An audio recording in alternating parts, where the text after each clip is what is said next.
ఆంధ్రప్రదేశ్లో రాజకీయాలు ఇప్పుడు ఆసక్తికరంగా మారిపోతున్నాయి. ఎన్నికల్లో వైసీపీ ఓడడంతో ఆ పార్టీ నేతలు పక్క పార్టీల వైపు చూస్తున్నారు. అటు వరుస కార్యక్రమాల ద్వారా పార్టీ శ్రేణుల్లో విశ్వాసం నింపాలని జగన్మోహన్ రెడ్డి ప్రయత్నాలను చేస్తున్నారు. ఇదే సమయంలో రాజధాని జిల్లా పరిధిలోని వైసీపీ నేతలు ఒక్కరొక్కరుగా పార్టీ వీడేందుకు సిద్ధమవుతున్నారు. అదే సమయంలో వైసీపీ నుండి జనసేనకు నేతలు క్యూ కూడా కడుతున్నారు. ఇప్పటికే బాలినేని ఉదయభాను జనసేనలో చేరడానికి రంగాన్ని సిద్ధం చేసుకోగా తాజాగా కిలారు రోసయ్య కూడా వాళ్లబాటలోనే నడవనున్నట్లు తెలియవస్తోంది. ఇది ఇవాల్టి స్పాట్లైట్. నమస్తే.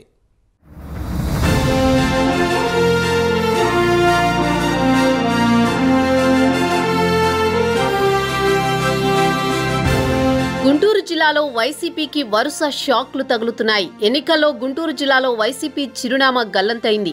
2019లో ఇదే జిల్లాలో 15 స్థానాలు గెలిచిన వైసీపీ తాజా ఎన్నికల్లో ఒక్క సీటు దక్కించుకోలేదు.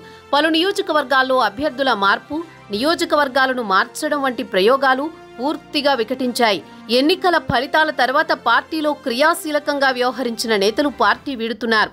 ఎన్నికల ఫలితాలు వెల్లడైన కొద్ది రోజుల్లోని మాజీ మంత్రి రావిల కిషోర్ బాబు పార్టీకి రాజీనామా చేశారు. 2019 ఎన్నికల్లో టీడీపీ నుంచి గుంటూరు పశ్చిమ ఎమ్మెల్యేగా గెలిచిన మద్దాలి గిరి తర్వాత వైసీపీకి దగ్గరయ్యారు. ఇప్పుడు వైసీపీకి రాజీనామా చేశారు. తిరిగి టీడీపీలో చేరేందుకు ప్రయత్నాలు చేస్తున్నట్లు ప్రచారం సాగుతోంది. తాజా ఎన్నికల్లో ఉమారెడ్డి కుమారుడు వెంకటరమణను తొలుత గుంటూరు ఎంపీ అభ్యర్థిగా ప్రకటించారు. తర్వాత రోసయ్యను గుంటూరు ఎంపీ అభ్యర్థిగా బరిలోకి దింపారు.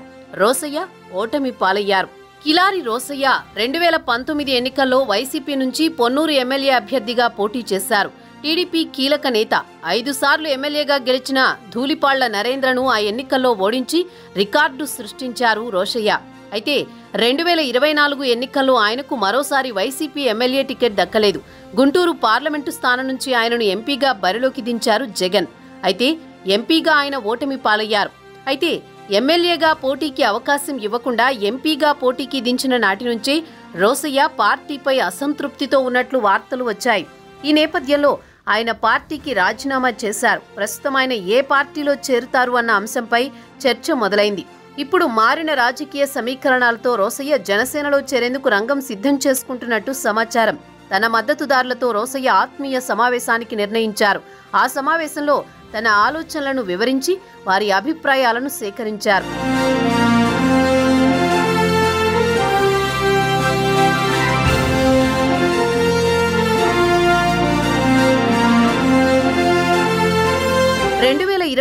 ఎన్నికల్లో వైసీపీ ఓడిపోయినప్పటికీ నుంచి కాపు సామాజిక వర్గానికి చెందిన నేతలు ఒక్కొక్కరిగా పార్టీ వీడుతున్నారు. దీంతో వైసీపీలో ఉక్కపోత నెలకొంది. వైసీపీకి కాపు కాసిన కాపు నేతలు ఒక్కొక్కరిగా పార్టీ వీడుతుండటంతో అంతా టెన్షన్ పడుతున్న పరిస్థితి నెలకొంది. ఉభయ గోదావరి, ఉత్తరాంధ్ర జిల్లాల్లో బలమైన సామాజిక వర్గానికి చెందిన కాపు నేతలు వైసీపీకి గుడ్ బై చెప్పేస్తున్నారు. అంతేకాదు ఇలా గుడ్ బై చెప్పేస్తున్న నేతల్లో వైఎస్ జగన్ కు అత్యంత సన్నిహితంగా మెలిగేవారు కావడం మరింత ఆందోళన కలిగిస్తోంది. ఇప్పటికే ఉమ్మడి పశ్చిమ గోదావరి జిల్లాకు చెందిన మాజీ డిప్యూటీ సీఎం ఆళ్ల నాని, గుంటూరు జిల్లాకు చెందిన కిలారు వెంకటరోసయ్య వైసీపీకి గుడ్ బై చెప్పేశారు. ఇద్దరూ కాపు సామాజిక వర్గానికి చెందిన నేతలే. ఇరువురు కూడా వారి వారి నియోజకవర్గాలలో బలమైన నేతలు. అంతేకాదు వైఎస్ జగన్ కు ఇద్దరూ అత్యంత సన్నిహితులు. ఎన్నికల ఫలితాల అనంతరం కొన్ని రోజులు మౌనంగా ఉన్న నేతలు పార్టీలో జరిగిన రాజకీయ పరిణామాల నేపథ్యంలో గుడ్ బై చెప్పేశారు. ఇకపోతే కిలారి రోసయ్య అయితే వైసీపీ అధినేత వైఎస్ జగన్ వ్యవహార శైలిని తీవ్రంగా తప్పుబట్టారు. జగన్ తీరు నచ్చకనే పార్టీ విడుతున్నట్టు ప్రకటించారు. వైఎస్ఆర్ కాంగ్రెస్ పార్టీకి ప్రస్తుతం బ్యాడ్ టైం నడుస్తోంది.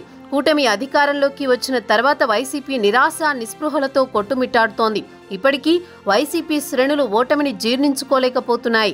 ఇకపోతే వైసీపీలో ఉండని నేతలు ఒక్కొక్కరుగా వైసీపీ పార్టీకి గుడ్ బై చెప్పేస్తుంటే మరికొందరు గోడ మీద పిల్లివాటం ప్రదర్శిస్తున్నారు. సమయం కోసం ఎదురు చూస్తున్నారు. టైం దొరికితే జంప్ అయ్యేందుకు రెడీ అవుతున్నారు. ఇకపోతే వైసీపీ అధికారంలో ఉన్నప్పుడు ఆ పార్టీకి కాపు కాసింది కాపు సామాజిక వర్గం నేతలే అనడంలో ఎలాంటి సందేహం లేదు. అధికారంలో ఉన్నప్పుడే కాదు, అధికారం లేనప్పుడు కూడా కాపు నేతలే వైసీపీ తరపున బలమైన వాయిస్ వినిపిస్తున్నారు. ఇలాంటి తరుణంలో వైసీపీలో కాపు సామాజిక వర్గానికి చెందిన నేతలు ఒక్కొక్కరిగా బయటకు వస్తున్నారు.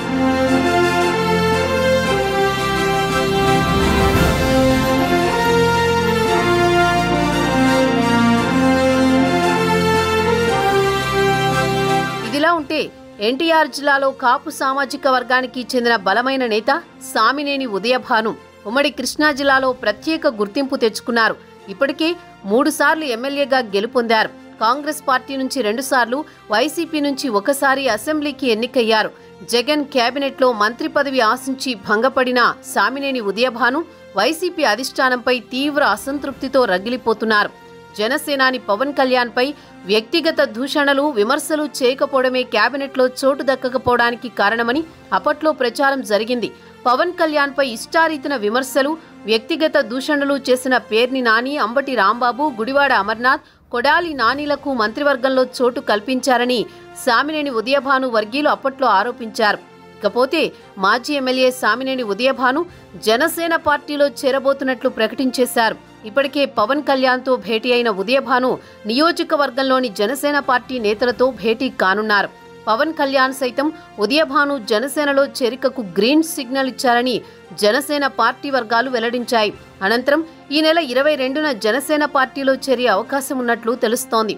కాపు సామాజిక వర్గానికి చెందిన నేతలు ఒక్కొక్కరిగా పార్టీ వీడుతుండటంతో వైసీపీ పరిస్థితి ఏంటనే దానిపై సస్పెన్షన్ కొనసాగుతోంది. ప్రస్తుతం వైసీపీలో ఉన్న అంబటి రాంబాబు, పేర్ని నాని, గుడివాడ అమర్నాథ్లే కాపు కాస్తారా అన్న సందేహాలు నెలకొన్నాయి.